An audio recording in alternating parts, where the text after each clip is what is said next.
सभी विद्यार्थियों का आज के विज्ञान पीजी महाविद्यालय कालवाड़ के ऑनलाइन क्लासेस में स्वागत है। हम यहाँ पे BSc third year geography paper 5 unit है। पेपर 5 है विश्व का प्रादेशिक भूगोल, इसकी यूनिट है 5। इसमें टॉपिक है विश्व के बृहद प्राकृतिक प्रदेश। विश्व के बृहद प्राकृतिक प्रदेश में प्रथम बन के आया है मेरा शासन है यूनिवर्सिटी के अंदर विश्व के प्राकृतिक प्रदेशों का विस्तृत विवरण कीजिए। तो आपको प्रथम घुमा भी सकता है कि विश्व के प्राकृतिक प्रदेशों की व्याख्या कीजिए, विस्तृत विवरण कीजिए या समझाइए। तो ध्यान रखना प्राकृतिक प्रदेश ही है वहां पे आपको व्याख्या करनी है। तो देखो परीक्षित प्राकृतिक प्रदेश के तल पर ऐसे भूभाग, प्राकृतिक प्रदेश पृथ्वी के तल पर ऐसे भूभाग होते हैं जिसकी सीमा के अंतर्गत प्राकृतिक तत्वों की समरूपता, समानता या एकरूपता पाई जाती है। एक प्राकृतिक प्रदेश के भीतर स्थलाकृति, वहां के उपजाऊ तथा जलवायु, मिट्टी, प्राकृतिक वनस्पति आदि प्राकृतिक तत्वों की स्थूल समानता या समरूपता पाई जा सकती है। मानव जीवन तथा मानवीय क्रियाएं प्राकृतिक पर्यावरण के तत्वों से प्रभावित होती है। यही कारण है मुख्य रूप से समान प्रकार के प्राकृतिक प्रदेशों में समान जीवन, अर्थव्यवस्था, वहां की व्यवसाय, वहां की संस्कृति तथा विभिन्न प्रकार के और जो धंधे समरूपता देखने को मिलती है। विश्व के प्राकृतिक प्रदेशों के निर्धारण का प्रथम महत्वपूर्ण प्रयास ब्रिटिश भूगोलवेत्ता हर्बर्टसन ने किया। एक दिन हर्बर्टसन ने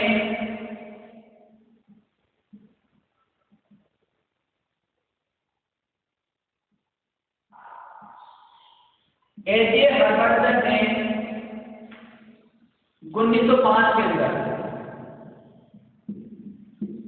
1905 में विश्व के जो प्राकृतिक प्रदेश है इसका निर्धारण किया। ऑक्सफोर्ड विश्वविद्यालय के प्रोफेसर रह चुके हैं हर्बर्टसन निर्धारक प्रमुख प्राकृतिक प्रदेशों के निर्धारक के रूप में विख्यात है। उन्होंने 1904 में रॉयल ज्योग्राफिकल सोसाइटी के सदस्य भी रहे। अब उन्होंने बहुत से भूगोलवेत्ता प्राकृतिक प्रदेश और भौतिक प्रदेश को समानार्थी मानते हैं, जबकि दोनों शब्दावलियों में मौलिक अंतर है। हमें ये ज्ञात होना चाहिए कि भौतिक प्रदेश का निर्धारण संरचना, उत्सर्जन तथा अफवाह के आधार पर किया जाता है, जबकि प्राकृतिक प्रदेश का निर्धारण जलवायु और प्राकृतिक वनस्पति का महत्व के आधार पर किया जाता है। अतः प्राकृतिक प्रदेश का भौतिक प्रदेश से भिन्न अर्थ में समझना ही उचित और सार्थक प्रतीत होता है। तो यहाँ पे देख रहे हैं प्राकृतिक प्रदेशों में सीमांकन के आधार पर होना है।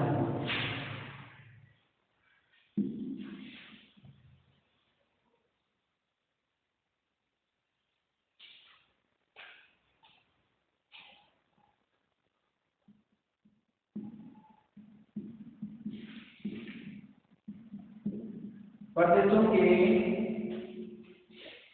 सीमांकन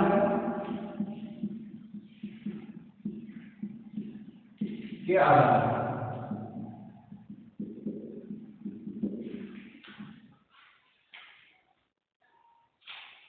प्राकृतिक प्रदेशों का सीमांकन समान प्राकृतिक लक्षणों के आधार पर किया जाता है।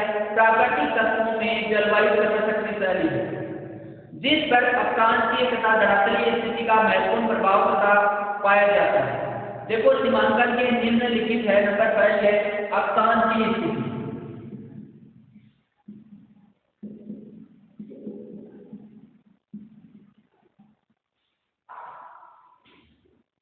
अक्षांशीय एवं महाद्वीपीय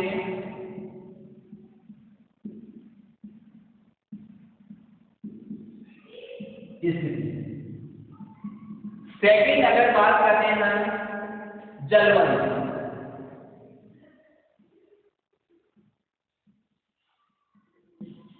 थर्ड है वहां की प्राकृतिक वनस्पति,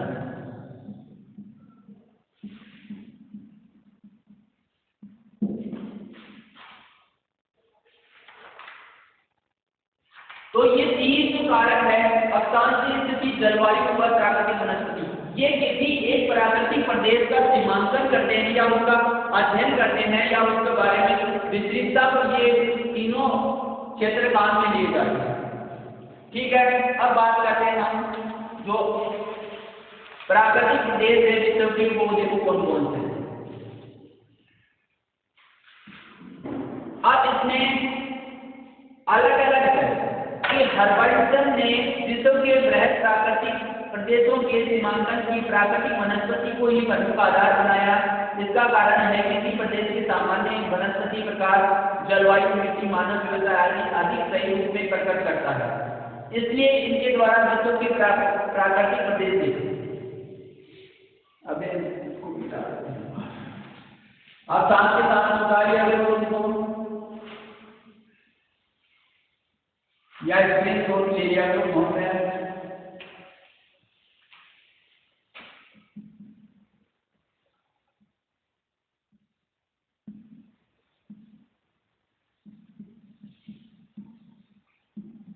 निम्न प्राकृतिक प्रदेश से हर्बर्टसन ने विश्व को कुल 15 प्राकृतिक प्रदेशों में विभक्त किया है। तो यहाँ पर मान्य वर्गीकरण उपयुक्त है इस प्रकार। तो जो मेन है उष्ण कटिबंधीय प्रदेश,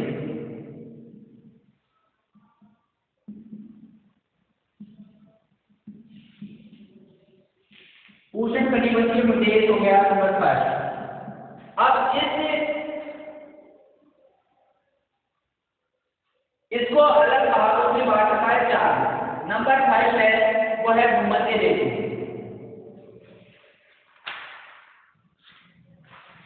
तो यहाँ पे उष्णता के आधार पर तथा आर्द्रता के आधार पर या जलवायु परिस्थिति के आधार पर वो अलग अलग भागों में बांटा है, शीत वाले और शीत प्रदेशों के बारे में। तो यहाँ पे अपन ले लेते हैं डायरेक्ट उष्ण कटिबंधीय जो है उनका नंबर 5 है नया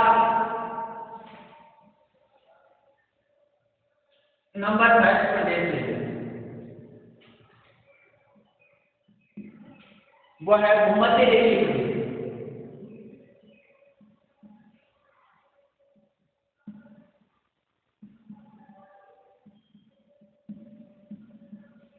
नंबर 5 है भूमध्य रेखा। देखो इसकी स्थिति की बात की जाए, भूमध्य रेखीय प्रदेश है, इसकी स्थिति की बात करते हैं तो भूमध्य रेखा या विकृत रेखीय प्रदेश भूमध्य रेखा के दोनों ओर, भूमध्य रेखा है जो इसके दोनों ओर 5 डिग्री इसकी स्थिति की बात करते हैं, 5 डिग्री उत्तरी अक्षांश तथा 5 डिग्री दक्षिणी अक्षांश।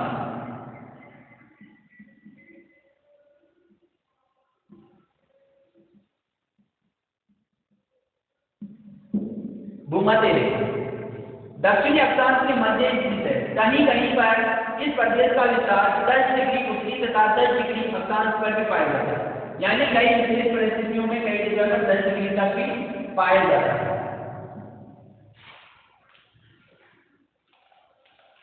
इसके अंतर्गत दक्षिणी अमेरिका में अमेजन व ओरिकोना घाटी, मध्य अमेरिका, अफ्रीका में कांगो बेसिन, गिनी की घाटी का तटीय भाग और एशिया का दक्षिणी पूर्वी भाग, हिमालय, इंडोनेशिया, फिलीपींस आदि सम्मिलित है। भूमध्य रेखीय प्रदेश का सर्वाधिक विस्तार अमेजन बेसिन में है। इसे अमेजन तुल्य प्रदेश के नाम से भी जाना जाता है। तो ये तो हो गई यहाँ की स्थिति। अब बात करते हैं यहाँ की प्राकृतिक दशाएं।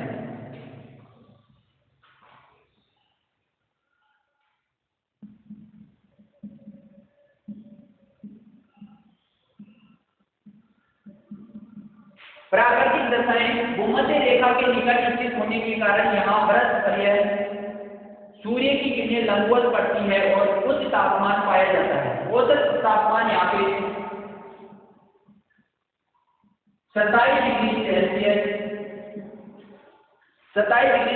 रहता है, किंतु वार्षिक तापमान का सामान्यतः 3 डिग्री सेल्सियस से कम पाया जाता है, यानी तापमान कम होना या अधिक होना। यहाँ प्रदेश ग्रीष्म ऋतु रहती है और शीत ऋतु का अभाव पाया जाता है। दिन और रातों की लंबाई बहुत थोड़ा अंतर पाया जाता है। दैनिक तापमान 5 से 10 डिग्री के रूप में पाया जाता है। इस पेटी की हवाएं अभिसरण के कारण वायु का उच्च होता है और हवाएं शांत उत्तरों की ओर हवाएं चलती हैं। प्रतिदिन दोपहर के बाद 3-4 बजे यहाँ पे भारी वर्षा होती है तथा इसे सर्वनीय वर्षा कहते हैं, किंतु कहीं कहीं पर 300 से 500 सेमी तक भी वर्षा हो जाती है। उष्ण आर्द्र जलवायु के कारण भूमध्य रेखीय प्रदेश में थोड़ी पत्ती वाले सदाबहार सदाबहार वन पाए जाते हैं, जिन्हें सेलवा के नाम से जाना जाता है।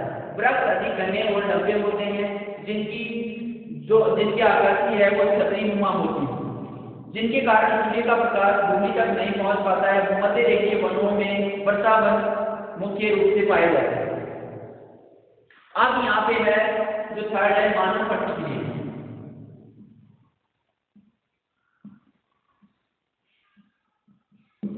मानव प्रतिक्रियाएं हैं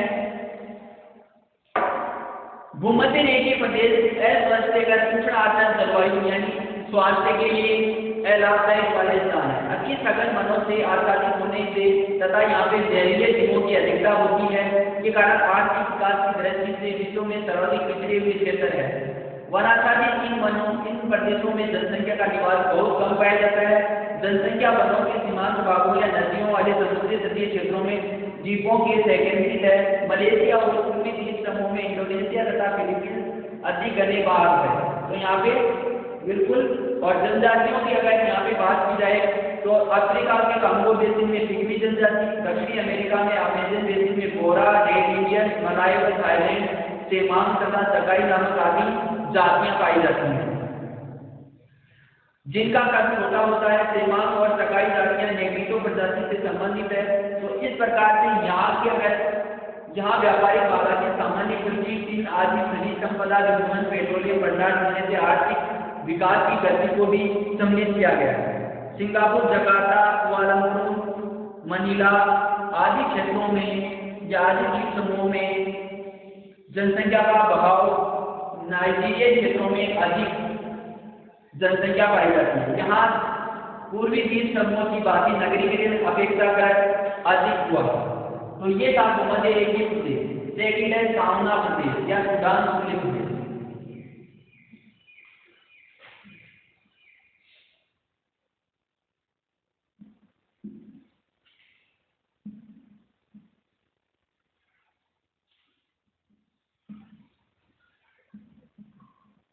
समाना प्रदेश या सुडान प्रदेश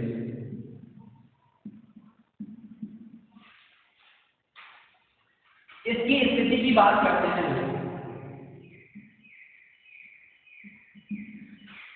उष्णकटिबंधीय घास क्षेत्र का सर्वाधिक विस्तार अफ्रीका के सुडान प्रदेश, जहां सवाना नामक मोटी लंबी घास अधिक उगती है। इसी कारण से इस प्रदेश को सवाना घास क्षेत्र के नाम से जाना जाता है। सुडान तुल्य प्रदेश 10 डिग्री से 20 डिग्री उत्तरी अक्षांश, ये भूमध्य रेखा से 10 डिग्री से लेकर 20 डिग्री उत्तरी अक्षांश के मध्य, तथा दक्षिणी में भी 10 डिग्री से लेकर और 20 डिग्री के मध्य ही ये पाया जाता है।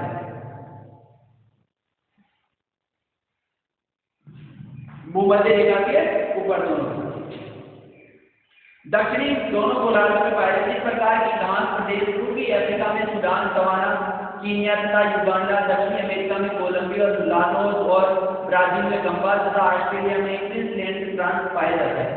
अगर ये तो हुई स्थिति, इसके बाद में देखते हैं इसकी प्राकृतिक दशाएं।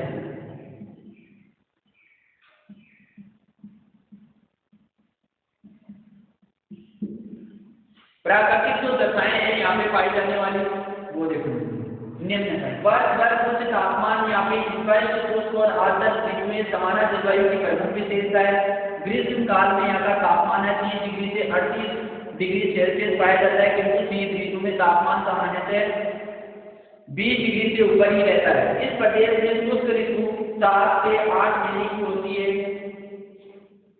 उस अवधि में यहाँ प्राय वर्षा का अभाव रहता है। संपूर्ण वार्षिक वर्षा अगर बात करें तो 80 से लेकर 90 सेंटीमीटर तक वार्षिक वर्षा होती है यहाँ पे।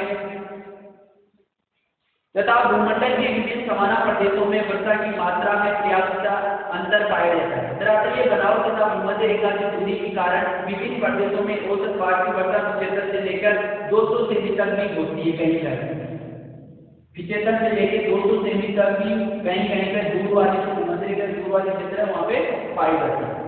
सवाना प्रदेश में मोटी कड़ी और लंबी घास की प्रधानता होती है। घास की पत्तियां चपटी व नुकीली होती है। इनकी ऊंचाई 80 सेमी होती है, इससे भी अधिक पाई जाती है। इनमें हाथी घास सबसे ऊंची होती है जिसकी ऊंचाई 5 मीटर तक होती है, जिसमें हाथी भी छिप जाते हैं। इस घासों का तना गुबेदार होता है। सवाना प्रदेश में समस्त धरातल घासों के सतत आवरण से आच्छादित नहीं होती है, बल्कि मुख्य रूप से किसी किसी जगह पर पाए जाते हैं। इसे 4 भागों में बांटा गया है। नंबर 1 है वन सावना। इस प्रदेश को 4 भागों में बांटा गया है। नंबर 1 है वो है वन सवाना।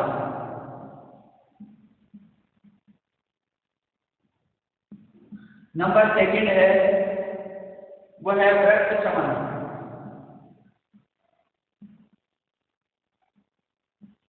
नंबर 3 है वो है झाड़ी सवाना।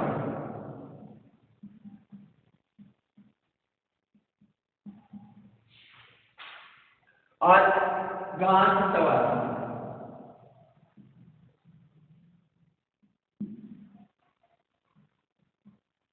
ये 4 प्रकार से अफ्रीका में चरने वाले बड़े जंतुओं में सबसे अधिक किस्में पाई जाती है, जहाँ जेब्रा, जिराफ, एंटीलॉप, हिप्पोपोटामस, हिरणों एवं हाथियों के बड़े बड़े झुंड पाए जाते हैं।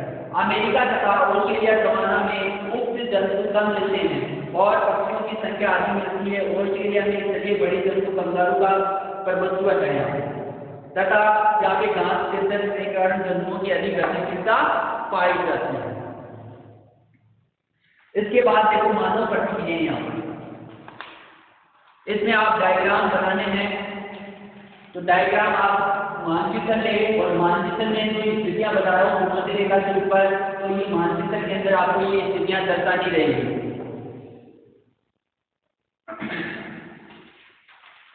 अब देखो नंबर 3 है, यहाँ का जो मुख्य मानव का जो व्यवसाय है वो सूडान खुले प्रदेशों में घास की उपलब्धता, वर्षा की मात्रा, मिट्टी की उर्वरता आदि के अनुसार कृषि और पशुपालन यहाँ के लोगों का मुख्य व्यवसाय है। कृषि भी करते हैं तथा साथ के साथ पशुपालन का कार्य भी करते रहते हैं। अनेक स्थानों पर घासों को समाप्त करके कुछ विभिन्न प्रकार की है जो फसलें वगैरह उगाई जाती है, घासों वगैरह को साफ करते रहते हैं, जिनमें पशुचारण साफ करके पशुचारण के लिए या तो खेत बना दिए जाते हैं या यहाँ पे फसलों में चावल, मक्का, दालें, मोटे अनाज आदि प्रमुख है। पूर्वी अफ्रीका, कीनिया एवं तंजानिया के घास प्रदेश मसाई प्रजाति के लोगों की अधिकता है जो पशु मुख्य भैंसे पाले जाते हैं। इसके अतिरिक्त गायों तथा भेड़ बकरियों को भी पाला जाता है और उन्हें चारागाहों पर चराया जाता है। मसाई पशुपालक अपने पशुओं के साथ एक स्थान से दूसरे स्थान पर चले जाते हैं। तो इस प्रकार से ये ऑस्ट्रेलिया की क्वींसलैंड के पास घास क्षेत्र पशुचारण व्यवसाय विकसित हुआ है, तो वहाँ पर्यावरण के अनुकूल। नंबर 3 है जो प्रदेश है वो है उष्ण मानसूनी प्रदेश।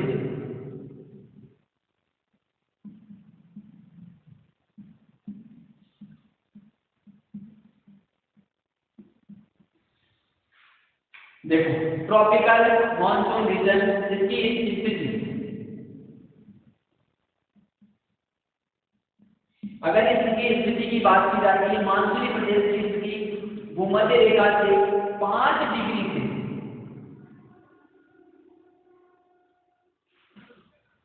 भूमध्य रेखा से 5 डिग्री से लेकर 30 डिग्री तक अक्षांशों के मध्य पाई जाती है। दोनों यहाँ पे भी 5 डिग्री से लेकर 30 डिग्री के मध्य तक दक्षिणी गोलार्ध और उत्तरी गोलार्ध दोनों तरफ पाई जाती है। इस प्रदेश में व्यापारिक हवाओं की पेटी में आते हैं। इससे स्पष्ट इनमें 2 स्पष्ट ऋतु पाई जाती है। 30 ऋतु और 20 ऋतु अलग अलग पाई जाती है। यहाँ पे ऋतु परिवर्तन के साथ हवाओं की दिशा भी बदल जाती है। मौसमी परिवर्तन वाले इन प्रदेशों में मानसूनी प्रदेश कहा जाता है। मानसूनी प्रदेश के अंतर्गत एशिया में Pakistan, Bharat, Bangladesh, Myanmar, Thailand, Cambodia, Laos, Vietnam, पूर्वी द्वीप समूह, दक्षिणी चीन एवं ताइवान, अफ्रीका का पूर्वी तटीय भाग, उत्तरी अमेरिका के में फ्लोरिडा, मैक्सिको एवं पश्चिमी द्वीप समूह, मध्य अमेरिका का पश्चिमी तट और ऑस्ट्रेलिया का उत्तरी तटीय भाग सम्मिलित है। यहाँ की देखो ये हो गया हिस्ट्री। अब बात करते हैं यहाँ की प्राकृतिक दशाएं।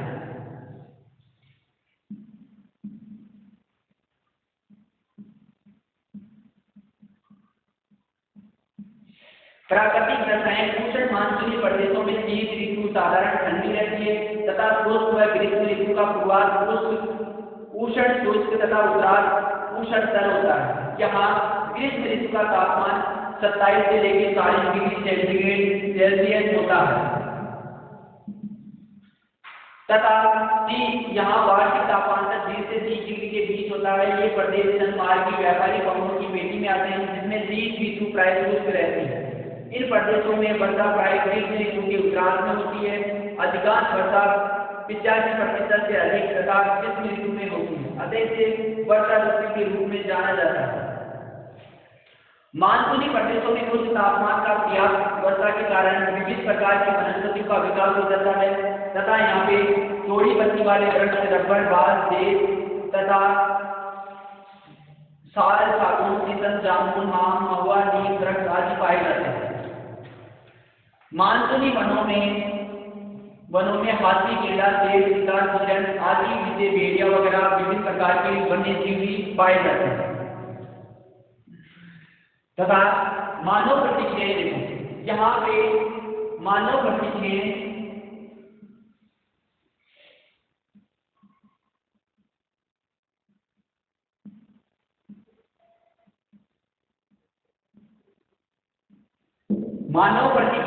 मानसूनी प्रदेश में लोगों का मुख्य व्यवसाय कृषि तथा पशुपालन है। यहाँ पे कृषि तथा पशुपालन।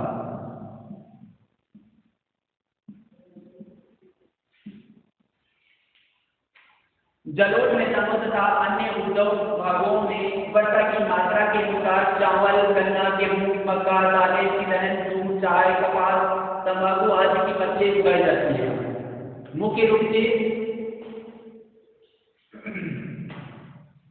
तथा चाय, कौवा, तंबाकू, गन्ना, मूंगफली, गरम मसाले आदि में नकदी कृषि की फसलें हैं। फल वाले वृक्षों में आम, लीची, केला, पपीता, अमरूद, कटहल, सेब आदि प्रकार के। विश्व का लगभग 50% दूध तथा 70% चावल तथा 75% गन्ना मानसूनी प्रदेशों से प्राप्त किया जाता है तथा यहाँ पे विभिन्न प्रकार के जीव जंतु तथा यहाँ पे विभिन्न प्रकार के खनिजों में लोहा, मैग्नीज, बॉक्साइट, तांबा, टिन, अभ्रक आदि प्रमुख है। शक्ति संसाधनों में कोयला, पेट्रोलियम, प्राकृतिक गैस तथा बहुमूल्य खनिज संसाधनों में सोना, चांदी अधिक महत्वपूर्ण रूप में पाए जाते हैं तथा इन देशों में अनेक उद्योग विकसित हुए हैं जैसे बड़े बड़े नगर व बंदरगाह स्थित है। एशिया में Mumbai, Kolkata, Chennai, Delhi, Bangalore, Ahmedabad, Nagpur, Rangoon, Colombo, Karachi, Bangkok, Shanghai, Hong Kong, Hanoi, Ahmedabad, Nagpur. दक्षिण अमेरिका में Rio de Janeiro, Santos, rapid, Salvador आदि। ऑस्ट्रेलिया में डार्विन, रॉकहैम्पटन और अफ्रीका में मोजाम्बिक, एंटानोरिया आदि महानगर उल्लेखनीय हैं। तो इस प्रकार से मानव की प्रतिक्रियाएं अलग अलग रूपों में हैं। इन प्रदेशों में मानव अपने व्यवसाय के साथ में उद्योगों की प्रगति भी बढ़ाता हुआ है। अब बात करते हैं उष्ण मरुस्थल या सहारा तुल्य प्रदेश। और जो भौतिक प्रदेश अपना प्राकृतिक प्रदेश है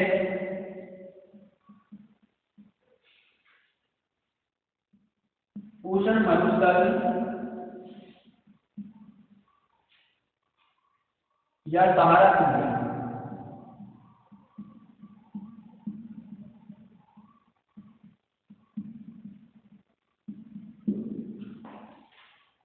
इसकी स्थिति की बात की जाए उष्ण मरुस्थलीय प्रदेश भूमध्य रेखा के दोनों ओर 15 डिग्री से 30 डिग्री 15 से लेकर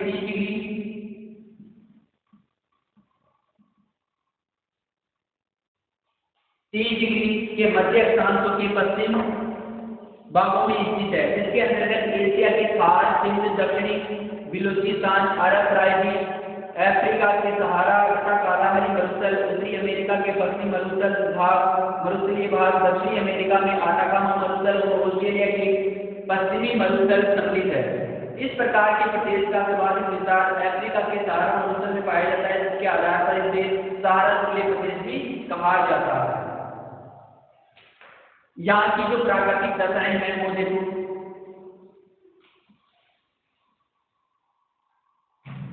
यहाँ की जो प्राकृतिक दशाएं हैं, वर्ष पर्यंत शुष्कता एवं उष्ण मरुस्थलों की प्रमुख विशेषता है। इन मरुस्थलीय भागों में महाद्वीपों की पश्चिमी भागों में स्थित होने के कारण वर्षा करने वाले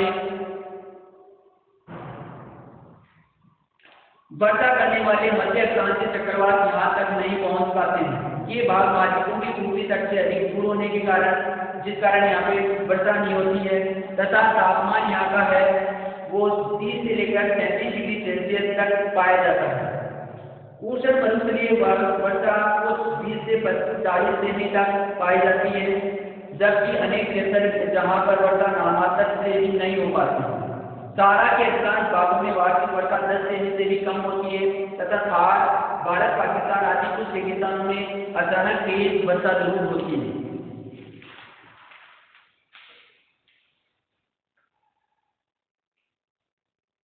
यहाँ पर मुख्य जो वनस्पति है वो जलाभाव या वर्षा की कमी के कारण यहाँ पे खजूर, बबूल, जाऊ, टिंकर, पेड़ आदि के वृक्ष मुख्य तथा इनमें जो प्रदेश है वो ऊंट इस प्रदेश का प्रमुख पालतू पशु है, तथा जो रेगिस्तानों में तेज गति से चल भी पाता है, और तथा शतुरमुर्ग, खरगोश, एंटीलोप, गिद्ध ये आदि विशेष प्रकार के हैं। ऊंट से परिवहन का कार्य भी किया जाता है। अब है यहाँ पे मानव प्रतिक्रियाएं। इस प्रदेश की मानव प्रतिक्रियाएं उष्ण मरुस्थल में। अब देखो यहाँ पे जो वनस्पति है, यहाँ पे शुष्क कृषि की जाती है, जिनमें ज्वार, बाजरा, कपास, तंबाकू व गन्ना उगाया जाता है। तथा यहाँ पे जो पूर्वी भाग है, सहारा मरुस्थल के पूर्वी भाग है, तो वहाँ पर नील नदी को यहाँ का वरदान कहा जा सकता है। मरुस्थलीय भाग बहुत से लोग पशुपालन भी करते हैं, जिनमें भेड़, बकरियां, ऊंट, गायों आदि को पालते हैं। अब इस प्रकार यहाँ पर रेगिस्तान में जैसे सांबर झील, सहारा में चांद झील और संयुक्त राज्य में साल्ट लेक नमक के लिए प्रसिद्ध है। फारस की खाड़ी तटीय देशों में सऊदी अरब, कुवैत, ईरान आदि तथा लीबिया, अल्जीरिया, मिस्र आदि उत्तरी अफ्रीका देशों में पर्याप्त मात्रा में खनिज तथा तेल निकाला जाता है। अरब मरुस्थल में बद्दू व कालाहारी मरुस्थल में दुश्मने नामक आदिम जाति के लोग रहते हैं, तथा कालाहारी के आदिवासी दुश्मने स्थानीय पशुओं तथा जंतुओं का शिकार करके वहाँ का अपना भोजन बनाते हैं। यहाँ के पास वाले निजी क्षेत्रों में ऑस्ट्रेलिया में कालकोटी तथा पुल गार्डन सर्वण खाने हैं। एशिया में बगदाद, बसरा, अदन, मक्का, मदीना, सफरी, कराची, जोधपुर, बीकानेर आदि।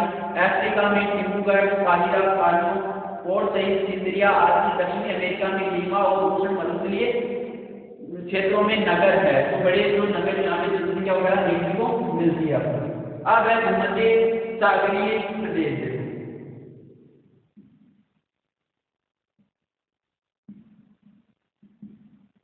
भूमध्य सागरीय प्रदेश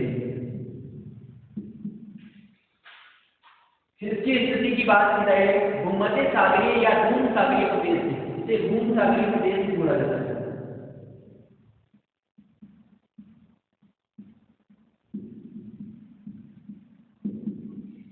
भूमध्य सागरीय प्रदेश या भूम सागरीय प्रदेश इसकी स्थिति 30 डिग्री से 40 डिग्री अक्षांश के मध्य पाई जाती है। दोनों गोलार्धों में इस प्रकार ये भी पश्चिम भागों में पाए जाते हैं। दोनों गोलार्धों इस प्रकार का स्वाभाविक विकसित क्षेत्र भूमध्य सागरीय रूम सागर के समीपवर्ती भूभागों में होने के कारण इसका नामकरण रूम सागरीय किया गया है। इसके अंतर्गत भूमध्य सागर के चतुर्थी स्थित क्षेत्र में स्पेन, पुर्तगाल, दक्षिणी फ्रांस, इटली, यूनान, पश्चिमी टर्की, सीरिया, पश्चिमी इजराइल, उत्तरी पश्चिमी अफ्रीका का अल्जीरिया, एटलस, उत्तरी अमेरिका में दक्षिणी कैलिफोर्निया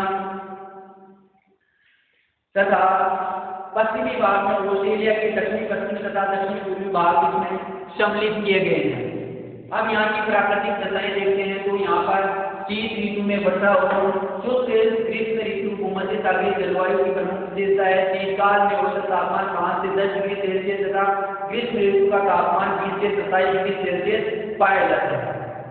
तो यहाँ की जो प्राकृतिक तथा वायुदाब की पेड़ियां उत्तर की तरफ तथा शुष्क हवाएं यहाँ पे मुख्य रूप से चला करती हैं। यहाँ पे अगर वर्षा की बात की जाए तो 80 से लेकर 150 सेमी तक वार्षिक वर्षा होती है तथा यहाँ के भूमध्यसागरीय क्षेत्रों में भागों में मार्ची तथा कैलिफोर्निया में जेड्रल जो वृक्ष है कहते हैं। कुछ भागों में घासें भी उगाई जाती है, ग्रीष्म ऋतु में सूख जाती है जो तथा प्रदेशों में नींबू संतरा जैतून आदि की फलदार वृक्षी होते हैं। अब यहाँ पे है मानवीय प्रतिक्रिया। भूमध्य सागरीय प्रदेश में पश्चिमी परिश्रम की प्रदेश कहे जाते हैं। यहाँ की शीतोष्ण जलवायु उपजाऊ मिट्टी तथा खनिज पदार्थ जलाशय आदि प्राकृतिक संसाधनों की सुलभता मानव जीवन के लिए उपयुक्त है।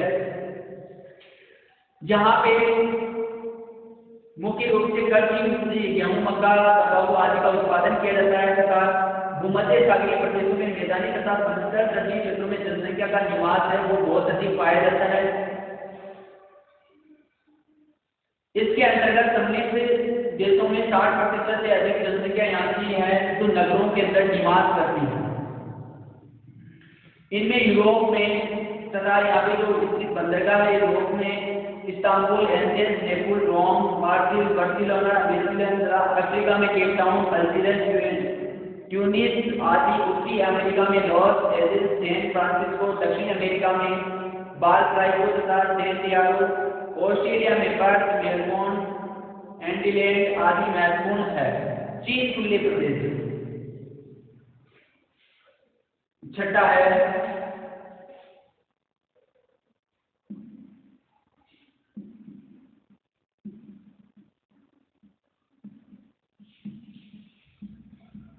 चीन खुले प्रदेश है। इसकी स्थिति है चीन खुले प्रदेश को आर्द्र पोषण कटिबंध प्रदेश के नाम से भी जाना जाता है। इन प्रदेशों का विस्तार उत्तरी तथा दक्षिणी दोनों गोलार्धों में 25 डिग्री से 25 डिग्री से 40 डिग्री उत्तरी व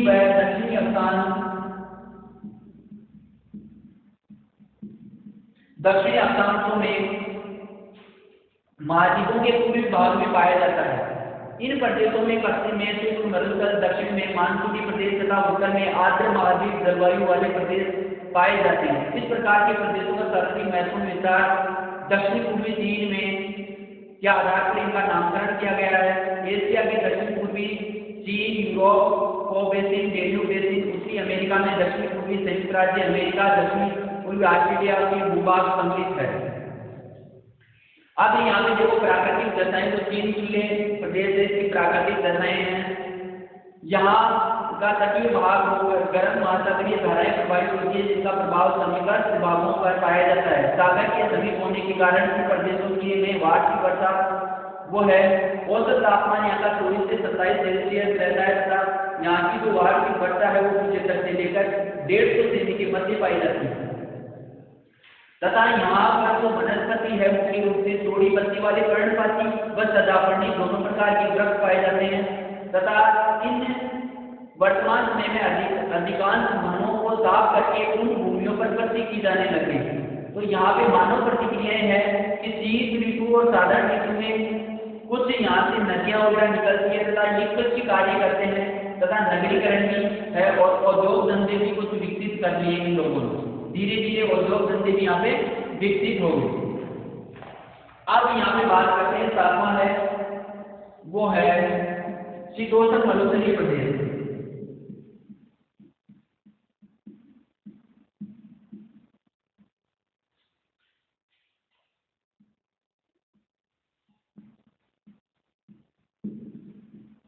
शीतोष्ण मरुस्थलीय प्रदेश ये देखो इसकी स्थिति की अगर बात की जाए शीतोष्ण मरुस्थलीय प्रदेश की तो ये उत्तरी तथा दक्षिणी गोलार्ध में 30 से लेकर 40 डिग्री उत्तरी तथा दक्षिणी अक्षांशों में पाया जाता है।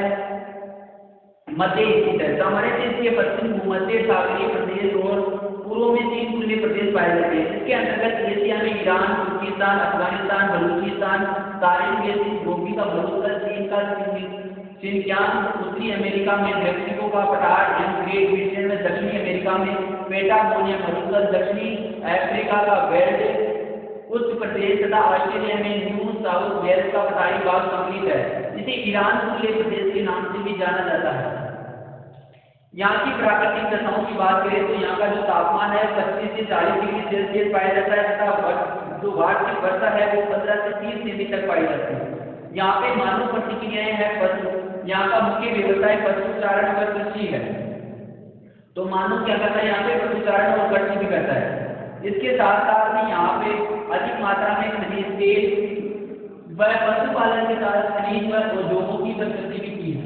अब साथ के आगे 8वां है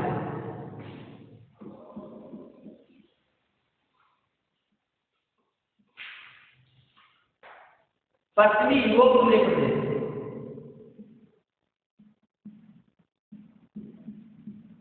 यूरोप खुले प्रदेश,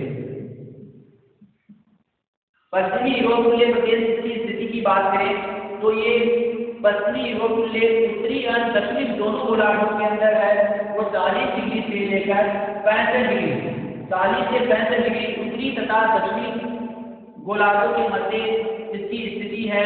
इसके दक्षिण में भूमध्य सागरीय प्रदेश व उत्तर में उप अंटार्कटिका प्रदेश व पूर्व में शुष्क महाद्वीपीय प्रदेश पाए जाते हैं। इसके अंतर्गत उत्तर पश्चिमी यूरोप में ब्रिटिश द्वीप समूह, डेनमार्क, पश्चिमी नॉर्वे, उत्तरी पश्चिमी जर्मनी तथा पश्चिमी फ्रांस, उत्तरी अमेरिका में कनाडा, ब्रिटिश कोलंबिया तथा संयुक्त राज्य के वाशिंगटन एवं ओरेगन राज्य हैं। दक्षिणी अमेरिका में दक्षिणी चिली, अफ्रीका में नेटोर प्रांत, ऑस्ट्रेलिया में न्यूजीलैंड तथा तस्मानिया द्वीप समूह है। यहाँ की अगर प्राकृतिक जो दशाएं हैं उनकी बात की जाती है। प्राकृतिक दशाओं में यहाँ का जो तापमान है 15 से 21 डिग्री सेल्सियस, शीतकाल में औसत तापमान 10 से 18 डिग्री सेल्सियस तक पाया जाता है। आंतरिक भागों में शीतकाल में कभी कभी रात का तापमान हिमांक से नीचे भी चला जाता है, यानी कि शून्य तापमान के साथ माइनस में भी चला जाता है कभी कभी। यहाँ की जो वार्षिक वर्षा है वो 200 से 300 है। 200 से 300 सेमी वार्षिक वर्षा यहाँ पे मुख्य रूप से पाई जाती है। वर्ष पर्यंत यहाँ पे जो अफगान मैदानी क्षेत्र है उनको काटकर भूमिगत भागों में बस्तियों में तब्दील कर दिया। यानी यहाँ पे मानवीय प्रतिक्रियाएं अगर देखी जाती है तो मानव क्या करता है, कृषि क्षेत्र तैयार करने लगा। अर्थव्यवस्था और जैन संसाधन उपयोग अर्थव्यवस्था पाई जाती है। यहाँ पे अंतर्राष्ट्रीय व्यापार को अर्थव्यवस्था का प्रमुख आधार बना लिया गया और यहाँ पे औद्योगिक उच्च स्तरीय औद्योगिक विकास संपन्न हो रहा है। इन देशों में सूती वस्त्र उद्योग, लोहा इस्पात उद्योग, इंजीनियरिंग, रासायनिक, मोटर व इलेक्ट्रॉनिक उद्योगों का विकास उन्नत गति से हो रहा है। इसमें यूरोप में London, Manchester, Paris, Amsterdam, Berlin, Copenhagen, Oslo, उत्तरी अमेरिका में सिएटल, वैंकूवर, पोर्टलैंड आदि, अफ्रीका में डरबन, न्यूजीलैंड में वेलिंगटन आदि। अब बात करते हैं 9वां है पेरिस खुले प्रदेश।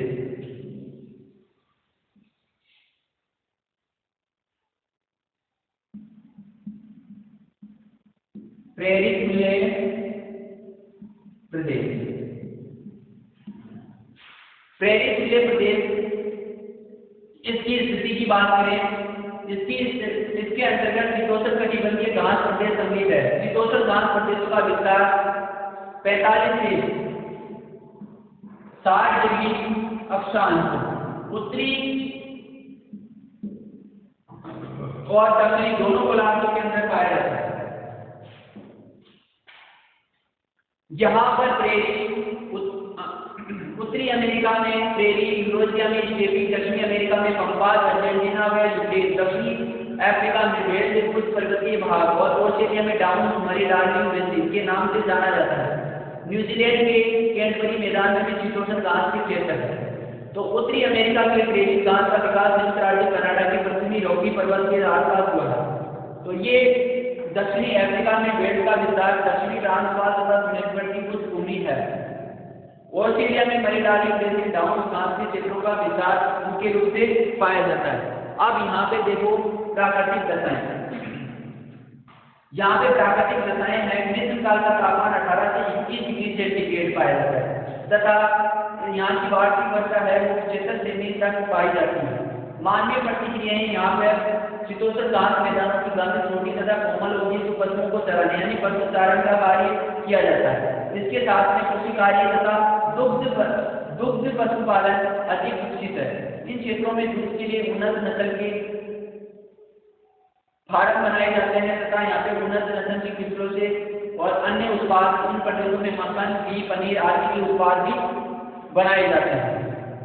तो उससे क्या है, उद्योग, लघु उद्योग, छोटे उद्योगों का विकसित हो जाते हैं। अगला है सेंट लॉरेंस विले।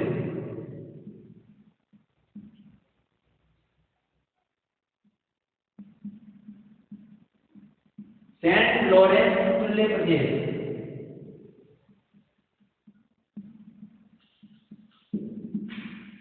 सेंट लॉरेंस विले प्रदेश है। इसकी स्थिति की बात करें तो उत्तरी अमेरिका में सोल्ट मेडल्स नदी बेसिन के आधार पर किया गया है, जहाँ आर्द्र महाद्वीपीय प्रकार की जलवायु पाई जाती है। इसका विस्तार उत्तरी गोलार्ध में 45 से 60 डिग्री अक्षांशों के मध्य महाद्वीपों के पूर्वी भाग में, एशिया में इसका विस्तार 55 डिग्री उत्तरी अक्षांशों तक पाया जाता है। इसके अंतर्गत उत्तरी अमेरिका में दक्षिण पूर्वी कनाडा के सागर तटीय फ्रांस, क्यूबेक, ऑन्टेरिया आदि है तथा संयुक्त राज्य के न्यूजीलैंड प्रदेश में, एशिया में मंचूरिया, चीन, कोरिया तथा जापान का होक्काइडो द्वीप सम्मिलित है। इसके अतिरिक्त दक्षिणी अमेरिका में अर्जेंटीना के दक्षिणी भाग में इस प्रकार की जलवायु मिलती है। यहाँ के अगर प्राकृतिक वनस्पति की बात करें तो यहाँ पे प्राकृतिक दशाओं की बात करें तो यहाँ पे 18 से 22 डिग्री सेल्सियस के मध्य तापमान पाया जाता है तथा वार्षिक तापमान 20 से 40 डिग्री पाया जाता है तथा यहाँ पे जो वार्षिक वर्षा है वो 140 सेमी के लगभग पाई जाती है। यहाँ पर आर्द्र तटीय भागों में कोणधारी वन तथा आंतरिक कम वर्षा वाले क्षेत्रों में मिलती जुलती घास के मैदान पाए जाते हैं। मानवीय प्रतिक्रिया है कि बड़े बड़े घास के मैदानों को साफ करके कृषि क्षेत्रों में उन्होंने विस्थापित कर दिया है। इनको मानव ने यहाँ पे कृषि क्षेत्रों और डेयरी उद्योग, दूध उद्योग यहाँ का प्रमुख क्षेत्र बन गया है। इसमें व्यवसाय, इसमें मुख्य रूप से औद्योगिक खेती का भी यहाँ पे औद्योगिक क्षेत्र भी विकसित कर दिया गया है। तो अधिक से अधिक यह आर्थिक विकास में जो सहायक है। अब है टेंगा विले प्रदेश।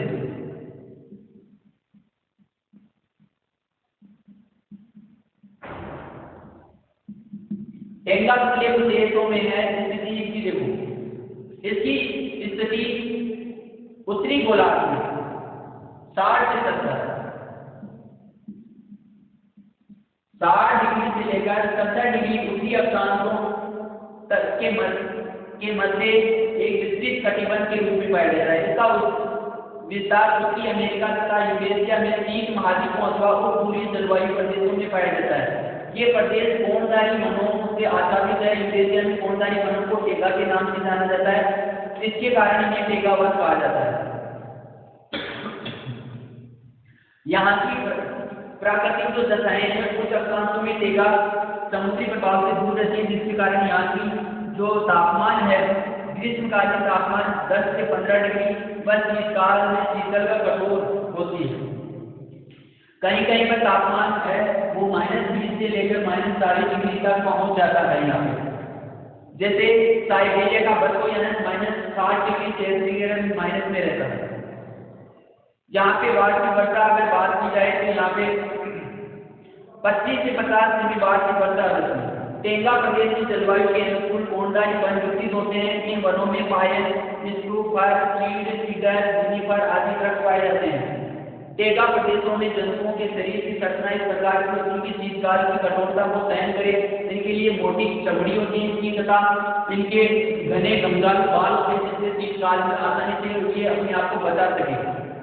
यहाँ पे मानवीय प्रतिक्रियाएं वनों से आच्छादित है तो लकड़ियां तथा औद्योगिक कार्य के लिए उपयुक्त है। कनाडा, नॉर्वे, स्वीडन, फिनलैंड तथा रूस, साइबेरिया में लकड़ी काटने और सीखने का अभी व्यवसाय प्रचलित है। तो यहाँ पे विभिन्न प्रकार के तेलों और वनोत्पादन के कारण यहाँ पर उद्योग विकसित किए गए हैं। तेलों का वास्तविक तेल है उनको निकाला जाता है तथा उद्योग यूरोपीय तथा अमेरिकी जैसे औद्योगिक और प्रौद्योगिक तरीके से विकसित देश हो गए हैं। टुंड्रा विले प्रदेश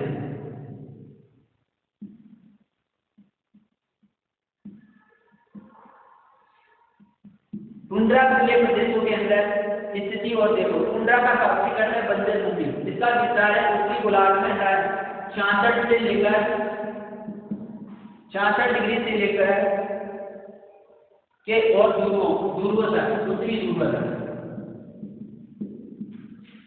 ऊपर की तरफ है। तो इस प्रदेश में यूरेशिया तथा उत्तरी अमेरिका का सबसे उत्तरी क्षेत्र सम्मिलित है। इन 30 प्रदेशों में यूरेशिया में टुंड्रा, उत्तरी अमेरिका में बंजर भूमि कहा जाता है। इन प्रदेशों की दक्षिण में ग्रीष्म जो तापमान है वो 10 डिग्री सेल्सियस समतापरेखा द्वारा निर्धारित किया जाता है। इसमें कोनसाई वनों को टेका का विस्तार है। इन प्रदेशों को ध्रुवीय प्रदेश या शीत मरुस्थल के नाम से भी जाना जाता है।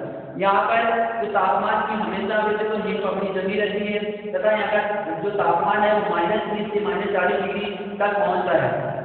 सूर्य जटिल तथा बहुत ही कम जो ब्लिजार्ड यहाँ पर चला करती है, बर्फीली और तूफानी हवाएं चलती है।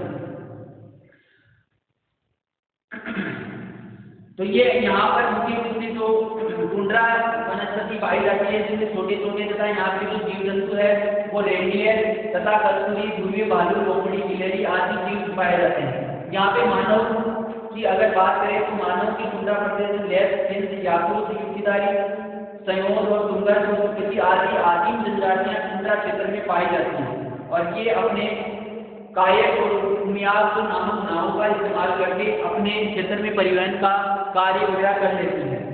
अब बात करते हैं उस पर्वतीय प्रदेश,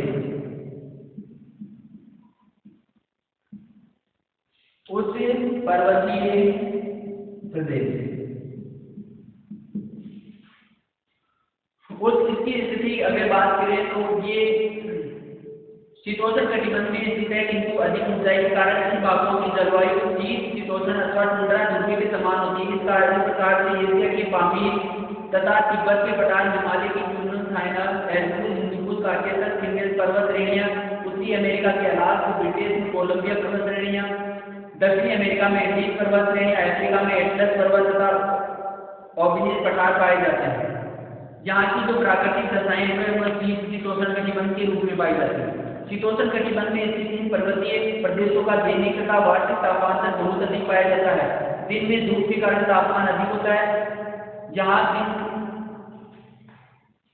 तिब्बत के पठार प्लेटों तथा बोलिविया पठारों में वर्षा कम होती है, जिसका औसत 10 से 15 सेमी पाई जाती है। अभी जल वर्षा गर्मियों में होती है, जब यानी कुछ वर्षा होती है वो भी गर्मियों में होती है। शीत ऋतु में पाला, हिमपात की आदि घटनाएं प्रमुख होती है। यहाँ पे जो मानव जो क्रियाएं हैं, पहाड़ी क्षेत्रों में कुछ घासें जरूर पाई जाती है, वनस्पति में घासें और कंटीले छोटे छोटे वृक्ष पाए जाते हैं। मानव प्रतिक्रियाएं यहाँ पे कृषि योग्य भूमि का अभाव पाया जाता है क्योंकि पथरीली जमीन है। तिब्बत के पठार जैसे फसलों का उत्पादन बहुत ही कम मात्रा में किया जाता है तथा छोटी घासें पाई जाती है, जिसके कारण यहाँ पे दूध, मांस तथा पशुपालन का कार्य किया जाता है।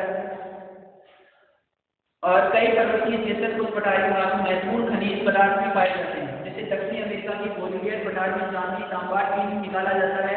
पेरू में तांबे की महत्वपूर्ण खाने, तिब्बत के पठार में तेल नामक सुहागा प्राप्त किया जाता है। ऊंचे दरारों के कारण यातायात के साधनों का अभाव, आर्थिक संसाधनों की कमी के कारण प्रदेश में जनसंख्या बहुत ही कम पाई जाती है और आर्थिक विकास बहुत ही कम पाया जाता है। तो इन क्षेत्रों में परिवहन क्योंकि पूरा पर्वतीय क्षेत्र होने के कारण यहाँ पे पर्वतीय जानने के लिए तथा हर प्रकार की असुविधा के कारण यहाँ पे जनसंख्या है वो बहुत कम से कम निवास करती है। ठीक है, तो ये थी बात जो विश्व के प्राकृतिक प्रदेश का विस्तृत विवरण था। ठीक है, नेक्स्ट वीडियो में फिर मिलेंगे। वहां तक के लिए धन्यवाद।